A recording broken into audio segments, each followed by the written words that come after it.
Game changer movie భారీ అంచనాలతో వస్తుంది. చరణ్ శంకర్ కాంబోలో వస్తున్న ఈ చిత్రాన్ని దిల్ రాజు నిర్మిస్తున్నారు.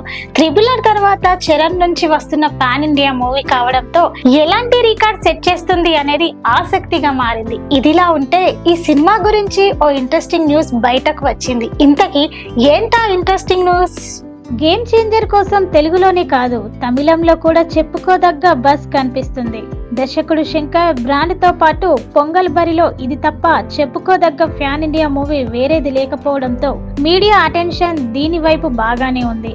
దానికి తోడు నిర్మాత దిల్ రాజు చెన్నైలో ప్లాన్ చేసుకున్న ప్రీ రిలీజ్ ఈవెంట్ కి గెస్టులుగా రజనీకాంత్, విజయ్ ను ఆహ్వానించారని వస్తున్న వార్త హాట్ టాపిక్ అయ్యింది.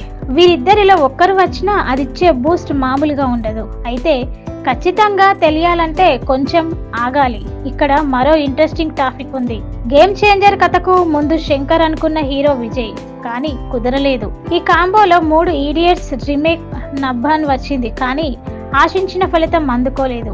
స్ట్రేట్ సబ్జెక్టుకు ఏదైనా చేసి ఉంటే బాగుండేదని అప్పట్లో ఫ్యాన్స్ తెగ ఫీల్ అయ్యారు. కార్తిక్ సుబ్బరాజ్ ఒక కథ రాసుకొని శంకర్ కు వినిపించడం, అది కాస్త తలపతికి చేరడం జరిగిపోయాయి. స్టోరీ నచ్చినా కూడా విజయ్ గ్రీన్ సిగ్నల్ ఇవ్వలేకపోయాడు.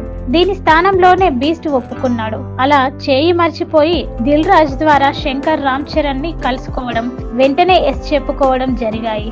ఇదంతా విశ్వసనీయ తమిళ మీడియాలో వచ్చిన కథనమే. ఒకవేళ విజయ్ కనుక గేమ్ చేంజర్ చేసుంటే రాజకీయ తెరంగేట్రానికి ముందు చేయాల్సిన సరైన సినిమాగా నిలిచిపోయేది. కానీ జరిగింది వేరు. 3 ఏళ్లు నిర్మాణంలో ఉన్న ఈ ఫ్యాన్ ఇండియా మూవీకి విజయ్ అంతా సమయం కేటాయించేవాడు కాదు.